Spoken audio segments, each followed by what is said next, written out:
যখন সব আশা শেষ হয়ে যায়, দেওয়ালে পিঠ ঠেকে যায়, তখনই এমন অনেক রোগী আছেন যারা ছুটে এসেছিলেন তার কাছে। যে ভরসা নিয়ে এসেছিলেন তার অনেক বেশি ফেরত পেয়েছেন। আর এই অসম্ভব কেসগুলোই ভালো করা সম্ভব হয়েছে মল্লিক মেথডে। কি জাদু রয়েছে এই মল্লিক মেথডে, জানালেন প্রবাদ প্রতিম চিকিৎসক ডাক্তার প্রকাশ মল্লিক। পেপার বিভিন্ন রকম খুঁজে টুঁজে মোটামুটি ওই ডাক্তারবাবুর সন্ধান দেন, ডক্টর প্রকাশ মল্লিকের সন্ধান দেন। আমরা প্রথমে যাই কলকাতায় কলেজ স্ট্রিটে, দেখানোর পরে মোটামুটি প্রায় 6 মাস চিকিৎসা করার পরে, এবং তবে বলতে পারেন আমরা ওই কেটে বায়োপসি করা হয়নি, কিন্তু তার এছাড়াও যত রকমের সাপোর্টিং টেস্টিং দরকার আর কি, ওটাকে ডিকটেট করা। আমি প্রথম থেকে বলেছিলাম কোনো কাটাকাটি করবো না, কিন্তু মোটামুটিভাবে ওই সাপোর্টিং টেস্টিং করার পরে ডাক্তারবাবু একটা সিদ্ধান্ত এসেছিলেন একটা ক্যান্সারই হয়েছে। উনি চিকিৎসা করার পর এই মুহূর্তে বাবা মা খুবই সুস্থ আছেন। তাদের কাছে এসছিলাম, উনি বললেন ঠিক আছে, একটু ধৈর্য ধরতে হবে, আমি মোটামুটি করতে পারবো, চেষ্টা করব। আমি 6 মাস মতো ওষুধ খেয়েছি, হাঁটতে চলতে পারতাম না, এখন মোটামুটি আমি হাঁটা চলা সুন্দর আছে, ব্যথাও কমে গেছে, এই পর্যন্ত হয়ে আছে, ওষুধ খাচ্ছি।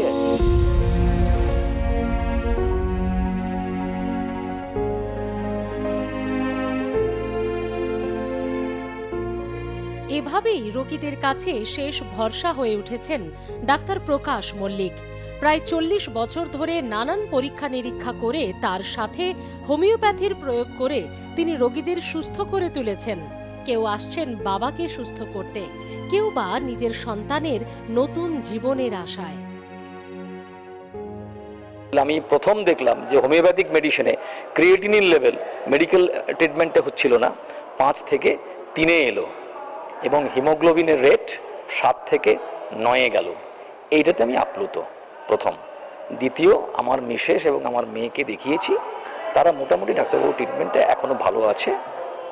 শেষ কথাটি যেটা বলবো স্যারের সম্পর্কে, স্যারের শুধু মেডিকেল সায়েন্সের নয়, হোমিওপ্যাথিক বিজ্ঞান নয়, সেটার সাথে তিনি প্রকৃতি, আধ্যাত্মিকতা এবং হোমিওপ্যাথিক বিজ্ঞান তিনটেকে তিনি একত্রীভূত করে তিনি হোমিওপ্যাথিক বিজ্ঞানটাকে এমন একটা জায়গাতে পৌঁছে দিচ্ছেন বা আপ্রাণ চেষ্টা করে যাচ্ছেন, সেটা দেখে আমি একজন পেশেন্ট হিসেবে আপ্লুত। কিন্তু কিভাবে সম্ভব হয় এই অসাধ্য সাধন? নানান রোগের খুঁটিনাটি বিষয় নিয়ে ডাক্তার প্রকাশ মল্লিকের লেখা 90টি বইয়ে তার কিছুটা আভাস পাওয়া যায়। ডাক্তার মল্লিক নিজেই জানালেন কোন পথ ধরে সফলতার মুখ দেখেছে মল্লিক মেথড। আমি হোমিওপ্যাথি প্র্যাকটিস করি, এলোপ্যাথি সায়েন্সটাকেও যদি ভালো করে না জানি তাহলে সাফল্য আসবে না। কীরকম, একটি পেশেন্ট এসছে, তার কিন্তু যৌনতা নেই, ইভেন যৌনতা নেই কেমন সেন্সে, সে যখন বিয়ে হয়েছে তার সঙ্গে স্বামী যখন যৌনক্রিয়া করতে গেছে তাকে কিন্তু সেই ভয়ে পালিয়ে এসছে। তার মা বাবা খুব অরিড, তার একটি মাত্র সন্তান, যদি সেই মেয়েটির বিয়ে না দেওয়া যায় ভবিষ্যতে বাবা মা যখন থাকবেন তার কি হবে, কিন্তু তাকে আমরা ওষুধ দিয়ে খুব একটা রিলিফ পাচ্ছি না। কিন্তু আমি অন্বেষণ করে দেখলাম তার একটা মেন্টাল সমস্যা ছিল, তার এই যে সোডিয়াম বারবোরেট বলে একটা ওষুধ দেয়, সেটার অ্যান্টিডোট হিসাবেই কিন্তু এটা হয়। তখন আমি অ্যান্টিডোট বের করলাম, যেটা হচ্ছে আমাদের খাওয়া সোডা থেকে তৈরি হয়, এই ওষুধটা কিন্তু পাওয়া যায় না, সেটা আমি একটা ল্যাবরেটরিতে তৈরি করে তার সেই সমস্যাটার সমাধান করতে পেরেছি। তো ভালো আছে, এবং তার বিয়ের জন্য তোড়জোড় করা হচ্ছে, এবং তার বিয়েতে মত আছে, তার সেক্সুয়াল ইয়েটা হয়েছে। তার মানে আমি বলতে চাইছি যে শুধুমাত্র এলোপ্যাথি সায়েন্স জানলেই হবে না, এবং আমি কিন্তু প্রত্যেক জীবনে প্রত্যেক ক্ষেত্রে শিক্ষা গ্রহণ করি। যেমন কিছুদিন আগে একটা ফেসবুকে বেরিয়েছিল যে কাকের যখন ডানাতে কোনো ব্যাকটেরিয়াল ইনফেকশন হয় তখন সে পিঁমড়ের কাছে চলে যায়, পিঁমড়ে তখন কামড়ে তাতে ফর্মিক অ্যাসিড ঢেলে দেয়, কামড়ানোর প্রেক্ষিতে তার ভালো হয়ে যায়। আমি এই কথাটা শুনে আমি একটা গবেষণামূলক অনুসন্ধান করে দেখলাম ফর্মিক অ্যাসিডে ব্যাকটেরিয়াল ইনফেকশন ভালো হয়ে যায়। সোরাসিস বলে একটা রোগ আছে, দ্যাট ইজ ভেরি ডেঞ্জারাস, সেটা কিন্তু এই ফর্মিক অ্যাসিড দিয়ে ভালো করা। তাই আমার প্যাথিটা কিন্তু এই যে মল্লিক মেথড, সেটা কিন্তু ওই তথাকথিত হোমিওপ্যাথি এলোপ্যাথি নয়। এবং আমার কাছে অনেক পেশেন্ট আছে যারা এলোপ্যাথি ডাক্তার, তাদের ছেলেমেয়েরা আজকেও এসেছে, এবং তারা বলে যে স্যার এই ওষুধগুলো কি আছে? আমার ওষুধগুলো আছে, জগতে আছে, বইয়ে নেই, আমার হৃদয়ে আছে। এবং সেই জন্যই আমি এইগুলোকে মানুষের কাছে, তাদের কাছে পৌঁছে গিয়ে, আমি একটা কথা আছে যে মোহাম্মদ যদি পর্বতের কাছে না যেতে পারে, পর্বত মোহাম্মদের কাছে আসবে। তবে এই কর্মকাণ্ডে তার সঙ্গে যারা জড়িয়ে রয়েছেন তারা কিভাবে দেখছেন ডাক্তার প্রকাশ মল্লিকের এই প্রচেষ্টাকে? সব মাসে একদিন হয়, লোকরা রিকোয়েস্ট করছে মাসে 2 या 3 দিন করবে।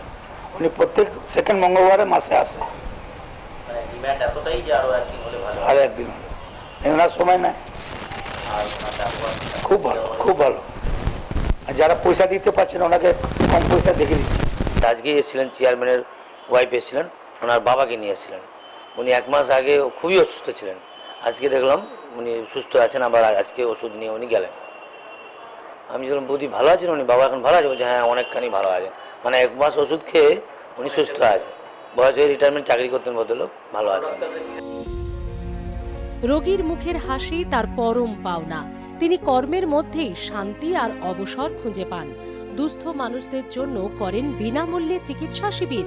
এভাবেই এগিয়ে চলেছেন ডাক্তার প্রকাশ মল্লিক। শত শত রোগী জীবন ফিরে পাচ্ছেন ডাক্তারবাবুর সফল মল্লিক মেথডে।